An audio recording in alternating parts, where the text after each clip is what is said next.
Hello everyone, welcome to Brighton Pharma Future classes. Today we will study about semi-solid dosage forms. So what is its introduction? Its definition is semi-solids are the topical dosage form used for the therapeutic, protective or cosmetic function. They may be applied to the skin or used nasally. ये जो semi solid dosage forms होते हैं ये सबसे ज़्यादा topically dosage forms के नाम से भी जाने जाते हैं क्योंकि ये एक प्रोटेक्टिव या कॉस्मेटिक फंक्शन के तौर पे भी यूज़ किए जाते हैं।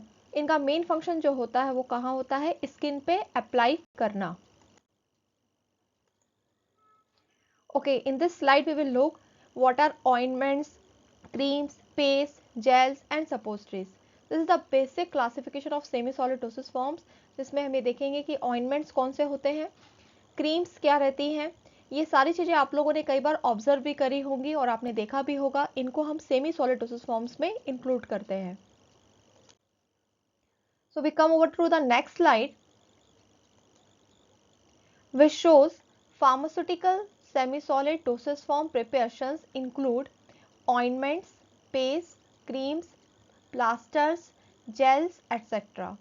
They contain one or more active ingredients dissolved or uniformly dispersed in a suitable base and any suitable excipients such as emulsifiers, viscosity increasing agents, antimicrobial agents, antioxidants और stabilizing agents etc. Pharmaceutical dosage form में जो सबसे ज़्यादा included किए जाते हैं वो substances है आपके ointments, paste, creams, gels etcetera, इनको हम इंक्लूड करते हैं और इसमें दो या दो से ज़्यादा इंग्रेडिएंट्स को डिसॉल्व किया जाता है, फिर इनको एक सुटेबल बेस के साथ में मिक्स किया जाता है। अब इस सुटेबल बेस में कुछ एक्सीपिएंट्स या एडिटिव्स या इंग्रेडिएंट्स हम बोल सकते हैं जो कि क्या कहलाते हैं, emulsifiers, viscosity increasing agents, antimicrobial agents और antioxidants and stabilising agents use किए जाते हैं, जो कि सेमी सॉलिड डोसेज फॉर्म्स को एक कंसिस्टेंसी प्रोवाइड करते हैं जिससे सेमी सॉलिड डोसेज फॉर्म अच्छा बना रहता है, स्किन में अप्लाई करने में इजीली अप्लाइड होता है। Okay, in this slide we will study about advantages of semi solid dosage form. So what is its first advantage? It is used externally. कोई भी जो सेमी सॉलिड डोसेज फॉर्म है उनका सबसे बड़ा एडवांटेज ये है कि हम इसको एक्सटर्नली यूज कर सकते हैं, यानी हम स्किन के ऊपर में अप्लाई कर सकते हैं, इंटरनल हमें इसकी लेने की आवश्यकता नहीं है। सेकेंड पॉइंट है probability of side effects can be reduce. Side effects कम होते हैं क्योंकि हम इसको एक्सटर्नली यूज करते हैं और इससे जो प्रोबेबिलिटी यानी संभावना होती है साइड इफेक्ट्स की वो कम होती है। Third point is convenient for unconscious patient और patient having difficulty on oral administration. ये कन्वीनियंट होते हैं, कन्वीनियंट यानी सुविधाजनक होते हैं, किसके लिए, अनकॉन्शियस पेशेंट के लिए सुविधाजनक होते हैं और ऐसे पेशेंट के लिए जिनको हम ओरली मेडिसिन या ओरल रूट से मेडिसिन देने में उनको डिफिकल्टी होती है तो उनको हम आसानी से टॉपिकल के तौर पे हम semi solid dosage forms they सकते हैं। Fourth point is suitable dosage form bitter drugs. अब बिटर ड्रग्स कौन सी होती हैं, ऐसी दवाइयाँ जो कड़वी होती है और जिनका इनटेक करना जरूरी है, उनको किसी न किसी प्रकार से अप्लाई करना जरूरी है और जिनको हम ओरली नहीं खाना चाहते हैं उनको हम सेमी सॉलिड डोसेज फॉर्म में बनाकर और उनके लिए हम यूज कर सकते हैं as a topical. Its next advantage is more stable than liquid dosage form. Liquid dosage form से ज़्यादा सेमी सॉलिड डोसेज फॉर्म्स ज़्यादा स्टेबल होते हैं, इनकी जो स्टेबिलिटी कंडीशंस होती है वो लिक्विड डोसेज फॉर्म से ज़्यादा होती है। The last advantage is local action and site specific action of drug on affected area. इसका मतलब ये होता है कि जो भी अफेक्टेड एरिया है या जिस जगह पे हम किसी पर्टिकुलर जगह पे एप्लीकेशन चाहते हैं किसी डोसेस फॉर्म की, वहाँ हम इसको लगा सकते हैं। यानी स्किन पे जिस पर्टिकुलर एरिया पे आपको कुछ इरिटेशन है या कुछ प्रॉब्लम क्रिएट हो रही है, उस पे आप पर्टिकुलर लोकल एक्शन प्रोड्यूस करना चाहें तो वहाँ पे semi solid doses form easily apply किया जा सकता है। तो these are the advantages of semi solid doses form.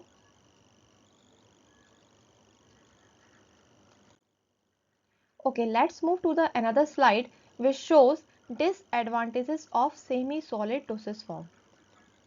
So what are its disadvantages? पहला disadvantage ये है, there is no dosage accuracy in this type of dosage form. इस particular semi solid dosage form में किसी प्रकार की dosage accuracy नहीं होती है. डोसेज एक्यूरेसी का मतलब कि हम कोई भी चीज़ जैसे यूनिट डोसेज फॉर्म में टैबलेट्स में देते हैं, वैसा इसमें हम डोसेज एक्यूरेसी में नहीं प्रोवाइड होता. हम कोई एक्यूरेट डोज इसमें प्रोवाइड नहीं कर सकते हैं. The second point is the base which is use in the semi solid dosage form can be easily oxidize. Oxidize होने पर हमारा सेमी सॉलिड डोसेज फॉर्म क्या हो जाएगा, खराब हो जाएगा. तो जो बेस यूज करते हैं हम, जब सेमी सॉलिड डोसेज फॉर्म को बनाया जाता है तो उसमें कई प्रकार के बेसिस यूज किए जाते हैं. तो जब इन बेसिस को यूज करते हैं तो ये जो बेसिस है ये कभी भी इजीली ऑक्सीडाइज हो जाते हैं, जिसके कारण से जो उनकी शेल्फ लाइफ है या एक्सपायरी डेट है वो ज़्यादा नहीं हो पाती है. Next disadvantage is they are bulky to handle. बल्कि यानी जब इनको इंडस्ट्रियल लेवल पे बनाया जाता है तो इनको जो हैंडलिंग करना, इनको यहाँ से वहाँ रखना उठाना थोड़ा सा बल्कि हो जाता है. ठीक है. Let's move to the another disadvantage which shows application with finger may cause contamination. Contamination यानी किसी प्रकार की खराबी, किसी प्रकार का डेट्रॉइटेशन. तो अगर हम इसको फिंगर से अप्लाई करते हैं, कई प्रकार के जो ट्यूब्स क्रीम्स होते हैं उनको नॉर्मली फिंगर से ही अप्लाई किया जाता है, लेकिन बार बार हम अगर किसी डोसेस फॉर्म में, सेमी सॉलिड डोसेस फॉर्म में जो फिंगर है वो उसको हम अगर ऐसे ही पोर्ट करते रहेंगे, उसमें ऐसे ही पुट करते रहेंगे तो क्या होता है, उससे कई बार semi solid doses form contaminate भी हो जाते हैं. टू अवॉइड दैट इनको ट्यूब्स फॉर्म में भी बनाया जाता है, जिससे कि इनकी जो एप्लीकेशन है वो ईजिली हो जाती है और कंटामिनेशन को हम रोक सकते हैं. Let's move to the another point which shows physiochemically less stable than solid dosage form. ये तो आप समझ ही गए होंगे कि जो solid dosage form है उनसे इनको हम less stable मानते हैं. ऐसा क्यों? क्योंकि जो solid dosage forms होते हैं वो ज़्यादा stable होते हैं comparatively to semi solid dosage form. And the last disadvantage is may cause irritation or allergy to some patients. This is a common disadvantage. और ये बहुत ही कॉमनली देखा जाता है कि कई पेशेंट्स को अगर सेमी सॉलिड डोसेज फॉर्म दिए जाते हैं तो वो हर पेशेंट पे एक जैसा असर नहीं करते हैं, वो कुछ पेशेंट्स में इरिटेशन और एलर्जी भी कॉज कर सकते हैं. Okay, let's move to the next slide which shows ideal properties of semi solids. What are ideal properties? Ideal properties का मतलब उनमें क्या ऐसी चीज़ें होनी चाहिए जिससे कि हमें यूज़ करने में वो सुविधाजनक हो और जो सेमी सॉलिड से उनकी शेल्फ लाइफ बनी रहे. तो पहली इसकी जो आइडियल प्रॉपर्टीज है वो क्या है? Physical properties. फिजिकल प्रॉपर्टीज यानी जैसे हम सेमी सॉलिड डोसेज फॉर्म को देख रहे हैं, सेमी सॉलिड डोसेज फॉर्म को हम टच कर रहे हैं, तो उसमें किस प्रकार की कंडीशंस होनी चाहिए. तो पहली कंडीशन क्या है इसमें? Smooth texture. जो सेमी सॉलिड डोसेज फॉर्म होते हैं वो स्मूथ होने चाहिए, उनका जो स्ट्रक्चर होता है वो क्या होना चाहिए? स्मूथ होना चाहिए. उनको जब भी हम टच करें स्किन से तो क्या होना चाहिए? वो स्मूथली एप्लीकेबल होने चाहिए.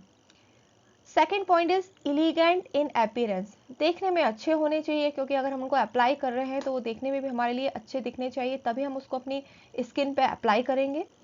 Non dehydrating. नॉन डिहाइड्रेटिंग यानी ऐसा नहीं कि उनको लगाने के बाद में एकदम सूखापन लगे, एकदम रूखापन लगे, तो ये नॉन डिहाइड्रेटिंग होनी चाहिए. Next is non gritty. किसी प्रकार की ग्रिटीनेस इसमें नहीं होनी चाहिए. Non greasy and non staining. Non greasy यानी जब हम उनको अप्लाई कर रहे हैं तो किसी प्रकार का ऑयल कंटेंट जो इसमें बेसिस वगैरह यूज़ किए गए हैं उससे बहुत ज़्यादा चिकने या चिपचिपाहट वाले नहीं होने चाहिए, और अप्लाई करने के बाद में इसमें कोई स्टेन्स नहीं होने चाहिए. और last point is non hygroscopic.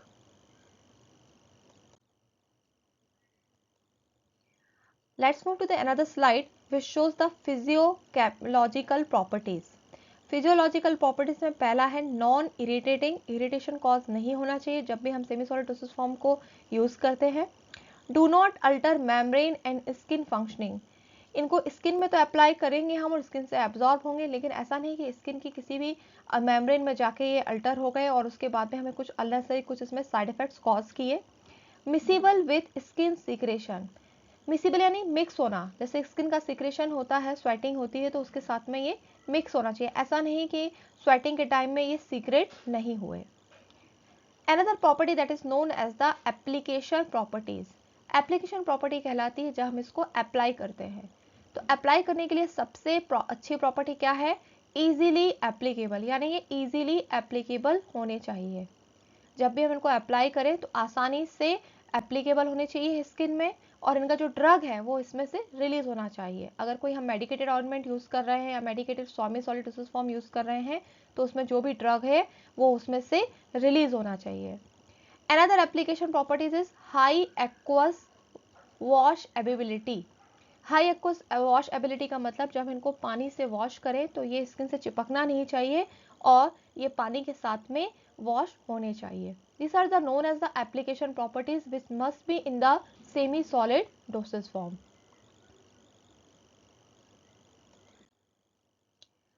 So we move on the another slide which shows preparation of semi-solid dosage form. Preparation करने के लिए इसमें कुछ बेसिस की जरूरत पड़ती है। वो बेसिस क्या है, ingredients use in the preparations. Ingredients को हम एडिटिव्स भी बोल सकते हैं या फिर हम इनको एक्सीपिएंट्स भी कह सकते हैं। तो किसी भी सेमी सॉलिड डोसेज फॉर्म को बनाने के लिए उसमें कुछ मेन इंग्रेडिएंट्स होने चाहिए। पहला है उसमें बेस, बेस होना चाहिए जिससे हम कोई मटेरियल जो मेन उसमें ले रहे हैं वो बेस कहलाएगा। इसमें प्रिजर्वेटिव्स जो उसको काफ़ी टाइम तक उसकी शेल्फ लाइफ बढ़ाएगा, एक्सपायरी डेट को बढ़ाएगा। ह्यूमिकटेंट्स होने चाहिए इसमें, एंटीऑक्सीडेंट्स, इमल्सिफायर्स, जेलिंग एजेंट्स अगर हम कोई जेल्स बना रहे हैं, परमिएशन इन्हेंसर्स, स्किन में वो परमिएट करने चाहिए, स्किन में एप्लीकेबल करने पे वो परमिएशन उनका होना चाहिए, और पीएच मेंटेन करने के लिए इसमें बफर्स होने चाहिए। तो किसी भी सेमी सॉलिड डोसेज फॉर्म को बनाने के लिए ये जो नॉर्मल इंग्रेडिएंट्स उसमें होने ही चाहिए। आइदर आप क्रीम्स बना रहे हैं, ऑइंटमेंट्स, जेल्स, कुछ भी आप सेमी सॉलिड डोसेज फॉर्म जो बना रहे हैं तो उसमें कुछ कॉमन इंग्रेडिएंट्स इस प्रकार के होने चाहिए: bases, preservative, humectants, antioxidants, emulsifiers, gelling agents, permeation enhancers and buffers.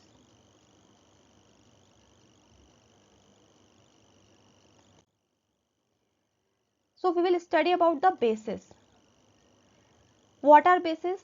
It is one of the most important ingredient used in the formulation of semi-solid dosage form.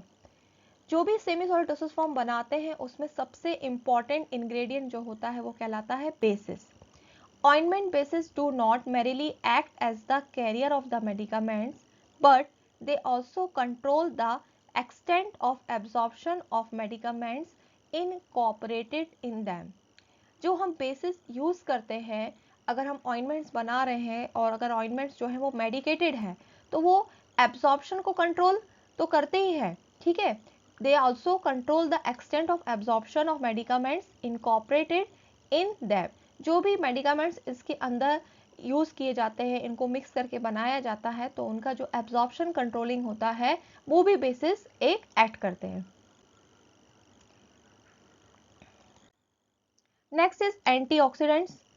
तो एंटीऑक्सीडेंट्स ऐसा जो ऑक्सीडेशन की प्रक्रिया को रोके। अब इसमें जो कौन से एंटीऑक्सीडेंट्स यूज किए जाते हैं, पहला इसमें है oxygen is a highly reactive atom that is capable of becoming part of potentially damaging molecules commonly called free radicals. Free radicals are capable of attacking the healthy cells of the body, causing them to lose their structure and function. To prevent this, and antioxidants are added. जो oxygen के molecules होते हैं वो क्या होते हैं, highly reactive atom होते हैं। ये क्या करते हैं कि दूसरे मॉलिक्यूल्स के साथ में क्या करने जाते हैं, part of potentially damaging molecules, इनको हम फ्री रेडिकल्स कहते हैं। अब ये जो फ्री रेडिकल्स क्या करते हैं, जो अगर हेल्दी सेल है किसी बॉडी का उसमें क्या कर जाते हैं, उसमें जाके अटैक करते हैं और उसके बाद उस हेल्दी सेल का स्ट्रक्चर और फंक्शन को भी क्या करते हैं, ब्रेक डाउन करते हैं। तो जब ये ब्रेक डाउन करेंगे तो ये क्या होगा, नुकसान करेगा। हमें ऐसा कोई इस प्रकार का पार्टिकल्स नहीं चाहिए हमारे सेमी सॉलिड डोसेज फॉर्म में, इसलिए हम क्या करते हैं, to prevent this and antioxidants are added, इनको रोकने के लिए एंटीऑक्सीडेंट्स को ऐड किया जाता है। अब ये जो एंटीऑक्सीडेंट्स हैं इनका अगर हम कॉमनली एग्जांपल देखें तो इसमें क्या यूज किया जाता है, butylated hydroxy anisole, butylated hydroxy toluene, एक प्रकार के एंटीऑक्सीडेंट्स हैं जो सेमी सॉलिड डोसेज फॉर्म में एज अ प्रिपरेशन मटेरियल में या फिर इंग्रेडिएंट्स में यूज किए जाते हैं। We will move on the next slide which shows about permeation enhancer. Permeation enhancers यानी जो स्किन में जाके परमिएशन को, यानी जो स्किन में जाके हमने semi solid dosage forms apply किए हैं उनको इन्हेंस करते हैं, उनकी जो परमिएबिलिटी है उसको इन्हेंस करते हैं। अब इसमें परमिएशन इन्हेंसर्स में कौन से होते हैं, skin can act as a barrier, जब हम स्किन में कोई चीज़ अप्लाई करते हैं तो हमारी स्किन में वो एकदम से जल्दी एब्जॉर्ब नहीं होता है, स्किन एक बैरियर की तरह काम करती है। जैसे हम अगर रोड पे जाते हैं तो रोड के साइड में कभी कभी बैरियर्स लगे होते हैं, तो वो बैरियर्स क्या करते हैं, एक साइड से जाने नहीं देते हैं रोड में। तो ये जो स्किन में ये रहती है, ये क्या करती है, कभी हमने कोई इसमें अप्लाई किया तो एकदम से किसी चीज़ को उसमें पेनिट्रेट नहीं होने देती है। इसको रोकने के लिए या इसको हम इन्हेंस करने के लिए क्या करते हैं, with the introduction of various penetration enhancer, हम इसमें क्या यूज करेंगे, जो स्किन के अंदर पेनिट्रेट कर जाए चीजें, हमारा सेमी सॉलिड डोसेज फॉर्म उसके अंदर चला जाए, उसके लिए हम पेनिट्रेशन इन्हेंसर्स यूज करते हैं। अब ये जो पेनिट्रेशन इन्हेंसर्स है ये क्या करते हैं, ड्रग को स्किन से अप्लाई, यानी स्किन की जो पेनिट्रेशन है उसको क्या कर देते हैं, उसको इम्प्रूव कर देते हैं। Penetration of the drug through the skin can be improved.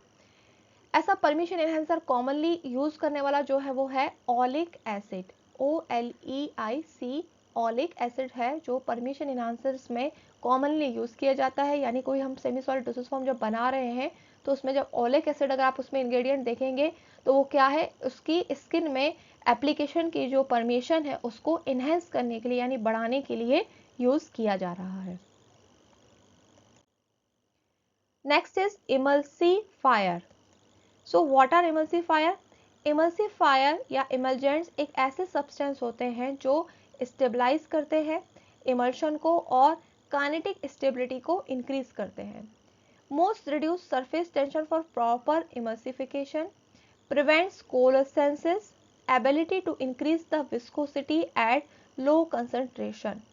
जब भी हम कोई सेमी सॉलिड डोसेज फॉर्म बनाते हैं तो उसमें कुछ विस्कोसिटी की टर्म को हमने पढ़ना पड़ता है, और ये विस्कोसिटी बहुत ही एक इम्पॉर्टेंट टर्म है क्योंकि हमें क्या करना है, जब भी कोई सेमी सॉलिड डोसेज फॉर्म बना रहे हैं तो हमें उसमें इंक्रीज करनी पड़ेगी एट लो कंसंट्रेशन, कम कंसंट्रेशन पे हमें विस्कोसिटी को क्या करना पड़ेगा, इंक्रीज करना पड़ेगा। और उसकी जो एबिलिटी है उसके लिए जो यूज किए जाने वाले सब्सटेंसेस हैं वो क्या कहलाते हैं, इमल्सिफायर कहलाते हैं, जिनको हम इमल्जेंट्स के नाम से भी जानते हैं। So we will study in this slide about ointments. Ointments are homogeneous, translucent, viscous, semi-solid preparations, most commonly a greasy thick oil 80% and water 20%, intended for external application to skin or mucous membrane.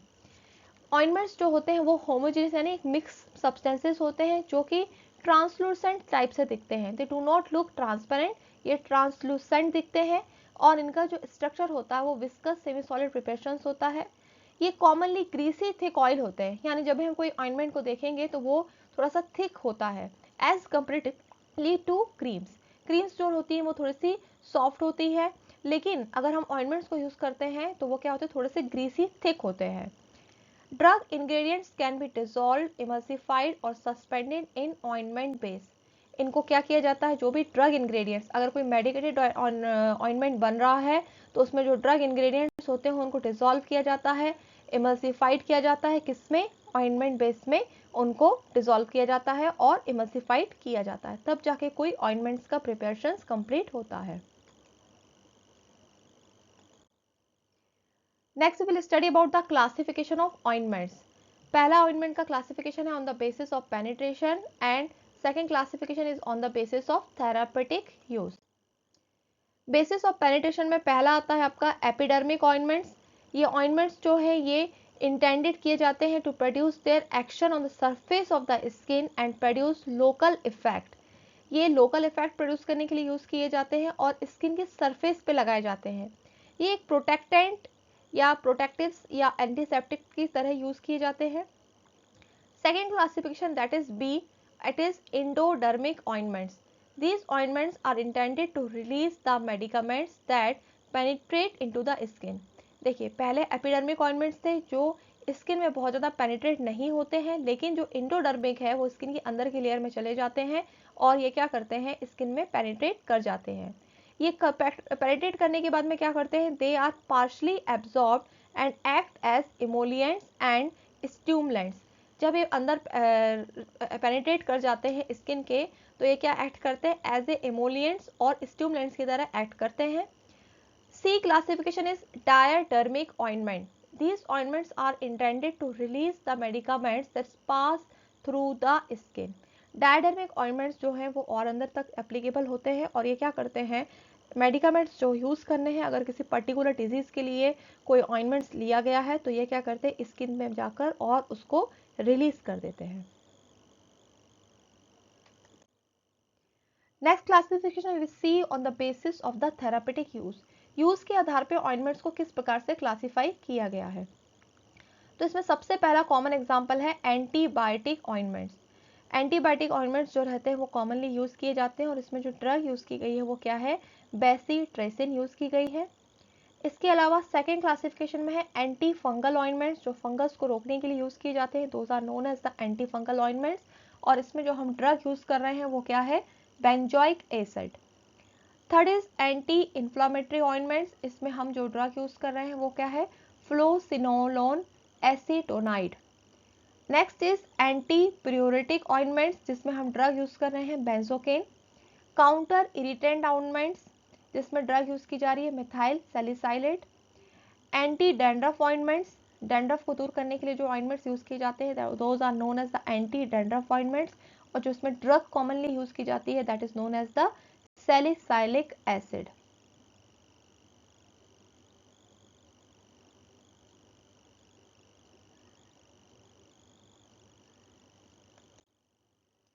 So will study about the ointment bases. Ointment में कौन कौन से basis use किए जाते हैं, जैसा कि मैंने आप लोगों को पहले की स्लाइड्स में बताया था कि अगर हमें कोई भी सेमी सॉलिड डोसेज फॉर्म बनाना है तो उसमें सबसे इंपॉर्टेंट क्या होता है, बेसिस। अब ऑइंटमेंट के उसमें कौन से बेसिस यूज किए जाते हैं, इसमें जो पहला बेसिस है वो क्या है, ओलिगोनस बेसिस, या इसको हम हाइड्रोकार्बन बेसिस भी कहा जाता है। ओलिगोनस बेसिस लिए कहा जाता है, इसमें हम ओलिक एसिड यूज करते हैं इसलिए इसका नाम ओलिगोनस बेसिस पड़ा है, या फिर इसको हम हाइड्रोकार्बन बेसिस के नाम से भी जान सकते हैं। Second one is absorption basis. अब आप समझ ही गए होंगे कि जो एब्जॉर्प्शन बेसिस है वो किस लिए, कि एब्जॉर्प्शन प्रॉपर्टीज को बढ़ाने के लिए जब हम semi solid dosage form use करते हैं तो जो उसमें एब्जॉर्प्शन प्रॉपर्टीज को इंक्रीज करने के लिए हम एब्जॉर्प्शन बेसिस यूज करते हैं।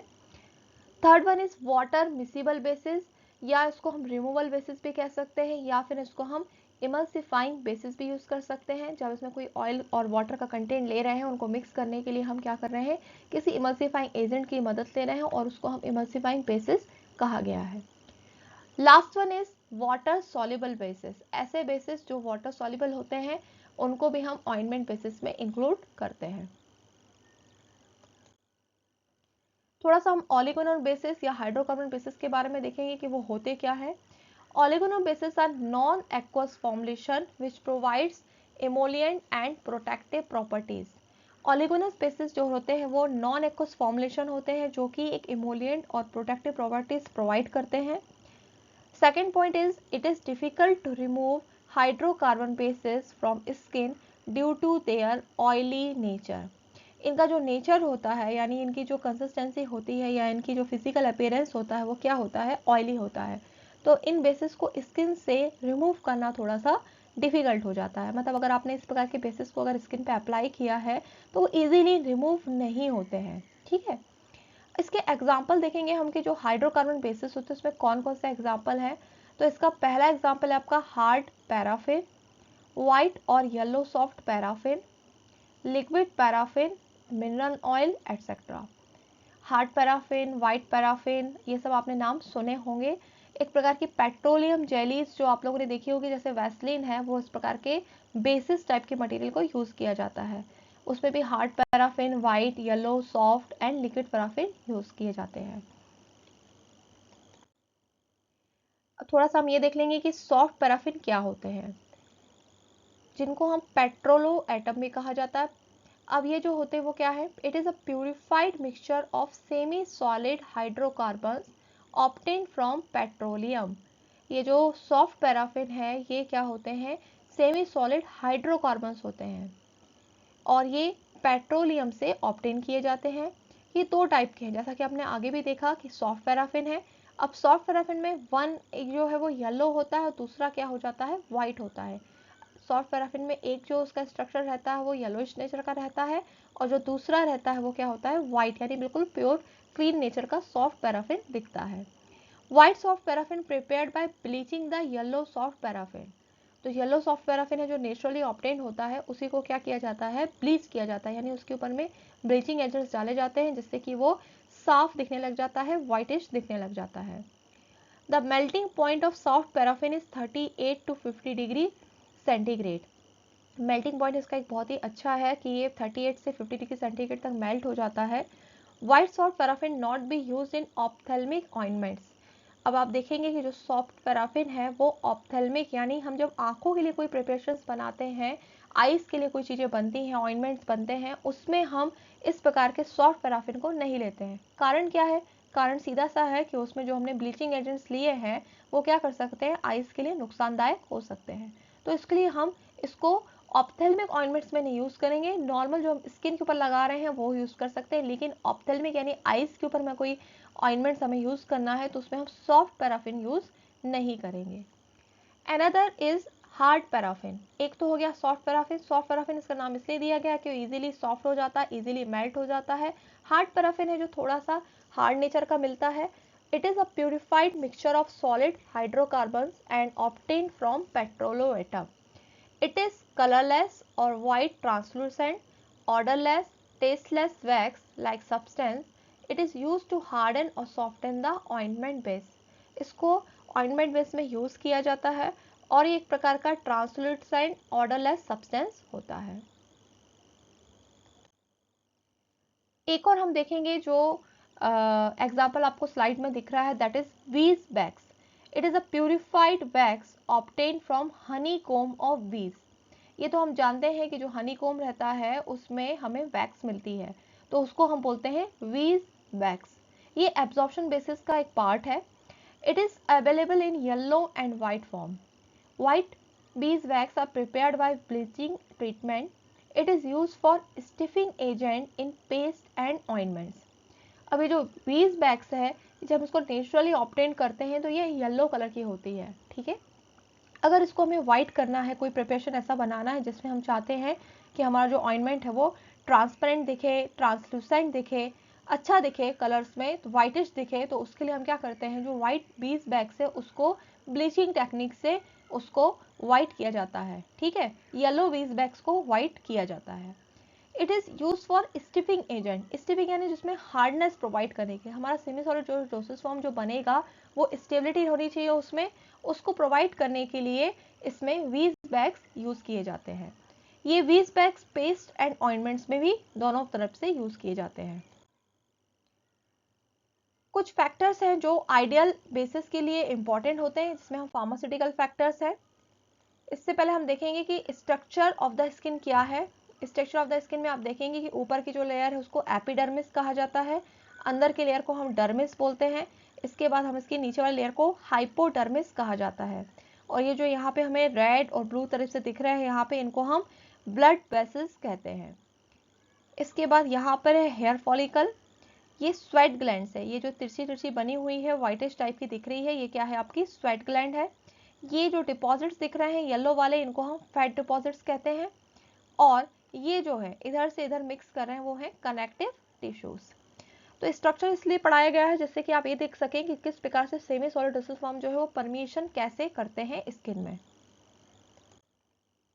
Absorption and penetration, that is an important term and it is asked in the exams also. Absorption means actual entry into the blood stream and penetration means passes through the skin. Absorption का मतलब होता है actual entry into the blood stream और penetration का मतलब होता है कि स्किन से पास होना। अभी जो स्किन है इनकी 3 लेयर्स है, जैसा कि हम लोगों ने पीछे की स्लाइड्स में देखा, epidermis, dermis and hypodermis. Scientifically proved that animal fats like wool, fats and fixed oil penetrate more readily through the skin in comparison to the mineral oils, paraffin. इस प्रकार की एक रिसर्च हुई जिसमें हमने ये देखा है कि जो एनिमल फैट्स होते हैं जैसे कि फिक्स्ड ऑयल्स होते हैं, वूल फैट्स होते हैं, ये क्या करते हैं स्किन से आसानी से पास हो जाते हैं in comparison to mineral oils. जो हम लोगों ने पढ़े थे जिसमें पैराफिन्स पढ़े थे उससे ज़्यादा जो एनिमल फैट्स होते हैं वूल वगैरह वो क्या करते हैं वो आसानी से पास हो जाते हैं. The substance which are soluble in both oil and water are most readily absorbed. ऐसा सब्सटेंस जो ऑयल और वाटर दोनों में सॉल्युबल होता है वो जल्दी एब्जॉर्ब हो जाता है. जब भी हम किसी सेमी सॉलिड डोसेज फॉर्म को बनाते हैं और अगर ऐसा सब्सटेंस हमने उसमें यूज़ किया है जो कि बोथ ऑयल और वाटर में दोनों में सॉल्युबल है तो वो भी क्या होता है उसका जो एब्जॉर्प्शन प्रॉपर्टी है वो इंक्रीज हो जाती है. Last point is the oil in water emulsion basis release medicaments more readily than oleaginous basis means water in oil emulsion basis. आपको लोगों को मैंने बताया भी था कि जो मोनोफेजिक लिक्विड डोसेज फॉर्म होते हैं उनको हमने दो प्रकार से कैटेगराइज करके रखा है, एक मोनोफेजिक एक बाइफेजिक. तो जो बाइफेजिक है उसका पार्ट होता है इमल्शन एंड सस्पेंशन. इमल्शन के भी फर्दर दो पार्ट्स होते हैं, oil in water emulsion and water in oil emulsion. अब जो हम इमल्शन बेसिस यहाँ यूज़ कर रहे हैं किसको बनाने के लिए, ऑइंटमेंट्स को बनाने के लिए, वो ऑयल इन वाटर जो होते हैं वो इजीली रिलीज कर देते हैं medicaments in comparison to water in oil emulsion bases. Pharmaceutical factors देखेंगे हम जिसमें पहला है stability, solvent properties, emulsifying properties and consistency. Stability क्या कहलाती है, the fats and oils obtained from animal and vegetable source have to undergo oxidation so antioxidants are used. जब भी कोई हम प्रोडक्ट बनाते हैं तो वो क्या होना चाहिए, स्टेबल होना चाहिए, काफ़ी टाइम तक अच्छा बना होना चाहिए. और वो एंटीऑक्सीडेंट्स क्यों ऐड किए जाते हैं, जिसमें किसी प्रकार का ऑक्सीडेशन कॉज नहीं हो. Oil in water type of emulsion ointment bases are liable to microbial growth so need to a preservatives. इसमें क्या यूज किए जाते हैं, प्रिजर्वेटिव्स यूज किए जाते हैं जो उसकी शेल्फ लाइफ को भी बढ़ाते हैं. Second is emulsified bases are liable to face separation due to improper formulation or under influence of temperature so required to store in suitable temperature. जब इनको बनाते हैं और इसमें हम किसी प्रकार के इमल्सिफाइड बेसिस को भी यूज़ करते हैं तो ये क्या होता है, एक समय के बाद में अगर हम इनके तापमान या टेम्परेचर बढ़ाते हैं तो क्या होने लग जाते हैं, ख़राब होने लग जाते हैं. तो इनको एक रिक्वायर्ड यानी एक अच्छी कंडीशन में भी इनको स्टोर करना चाहिए. जब बनाते समय भी इनको स्टेबल कंडीशन में स्टोर करना चाहिए, मतलब जो टेम्परेचर कंडीशन है वो एक नॉर्मल होनी चाहिए. और बनाने के बाद में भी इनका जब हम पैकिंग करते हैं तो वो भी हमारी क्या होनी चाहिए, जो टेम्परेचर कंडीशन है वो अच्छी होनी चाहिए और कंटेनर स्पेस में एयर टाइट कंटेनर्स में इनको स्टोर करना चाहिए. Next is solvent properties. Most of the medicaments incorporated with ointment bases are insoluble with it, so necessary to mix finally powder drug in ointment bases. जब हम कई प्रकार के मेडिकेटेड ऑइंटमेंट्स बनाते हैं तो उसमें क्या होता है कि जो उसमें कुछ पाउडर ड्रग्स लिए जाते हैं या बेसिस दिए जाते हैं वो उसके साथ में प्रॉपरली इनसॉल्युबल होते हैं, यानी वो प्रॉपरली मिक्स नहीं होते हैं. इसके लिए क्या किया जाता है, कुछ फाइनली पाउडर ड्रग को ऑइंटमेंट बेसिस में लिया जाता है. Mixture of hard and soft paraffin, beeswax, ointment beads are used for phenol. जैसे हार्ड पैराफिन है, सॉफ्ट पैराफिन है, इनको हम क्या करते हैं, इसको फिनॉल के साथ में यूज करके इसको फर्दर प्रिपरेशन बनाते हैं. Emulsifying properties में hydrocarbon basis absorb less amount of water compare with animal fats which can absorb a large quantity of water.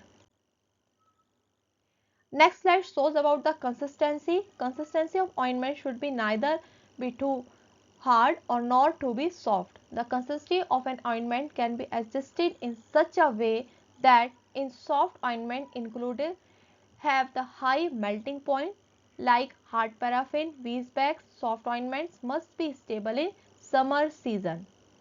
जब हम इनको बनाते हैं तो इनकी जो कंसिस्टेंसी होती है वो ज़्यादा हार्ड नहीं होनी चाहिए, ना ही ये बहुत ज़्यादा सॉफ्ट होने चाहिए और समर सीजन में प्रॉपरली स्टोर होने चाहिए। एक स्लाइड और हम इसमें देख लेते हैं जो कि बताता है कि किस प्रकार से ऑइंटमेंट्स को हम बनाते हैं।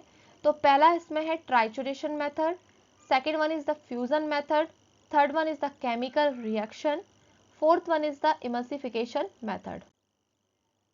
ट्राइचुरेशन मेथड में क्या किया जाता है, ट्राइचुरेट किया जाता है। पाउडर्स जो 250 या 180 मैश से यानी जो सीव्स रहती है उससे पास हो जाते हैं, मतलब फाइन पाउडर्स हम इसमें यूज़ करते हैं, उनको फिर हम क्या करते हैं, स्मॉल अमाउंट में लेकर और उसके बाद में कुछ इंग्रेडिएंट्स के साथ में मिक्स करके, लिक्विड इंग्रेडिएंट्स के साथ मिक्स करके इनको ट्राइचुरेट किया जाता है, एक ही डायरेक्शन में इनको मिक्स किया जाता है। इसका एक एग्जाम्पल है व्हिटफील्ड ऑइंटमेंट। फ्यूजन मेथड में हम क्या करते हैं, when an ointment base contains a number of solid ingredients such as white beeswax bags, cetyl alcohol, stearyl alcohol, hard paraffin, then we use the fusion method. जब हम एक ointment में बहुत सारे बेसिस या बहुत सारे सॉलिड इंग्रेडिएंट्स को लेते हैं तो हम क्या करते हैं, इनको मिक्स करने के लिए, फ्यूज करने के लिए हम क्या करते हैं, फ्यूजन मेथड को यूज करते हैं। यानी हम क्या कर रहे हैं, दो या दो से तीन या तीन से ज़्यादा हम जब इसमें कई प्रकार की चीज़ों को, इंग्रेडिएंट्स को ले रहे हैं तो इनको क्या करते हैं, फ्यूज कर देते हैं। तो इनको क्या करते हैं, एक साथ मेल्ट किया जाता है, हीट करके इन सबको एक साथ मिक्स किया जाता है और फिर कूल करके कंटिन्यूस इनको स्टिर किया जाता है, कंटिन्यूस एक ही डायरेक्शन में इनको मिक्स किया जाता है, जिससे कि जो ऑइंटमेंट है वो एक प्रॉपर वे में फॉर्म हो सके। Another method is preparation is the chemical reaction method. Chemical reaction method में जो हमारे 2 पॉइंट्स है वो जानने के लिए वो है आपके ointment containing free iodine and ointment containing combined iodine. एक ऑइंटमेंट ऐसा बनाना जिसमें फ्री आयोडीन है और एक ऐसा आयोडीन ऑइंटमेंट हमें प्रिपरेशन करना है जिसमें कंबाइंड फॉर्म में आयोडीन एप्लीकेबल है। Okay, thank you for watching. See you in next slide जिसमें हम जो सेमी सॉलिड डोसेज फॉर्म है उनके फर्दर क्लासिफिकेशन को हम इसमें स्टडी करेंगे।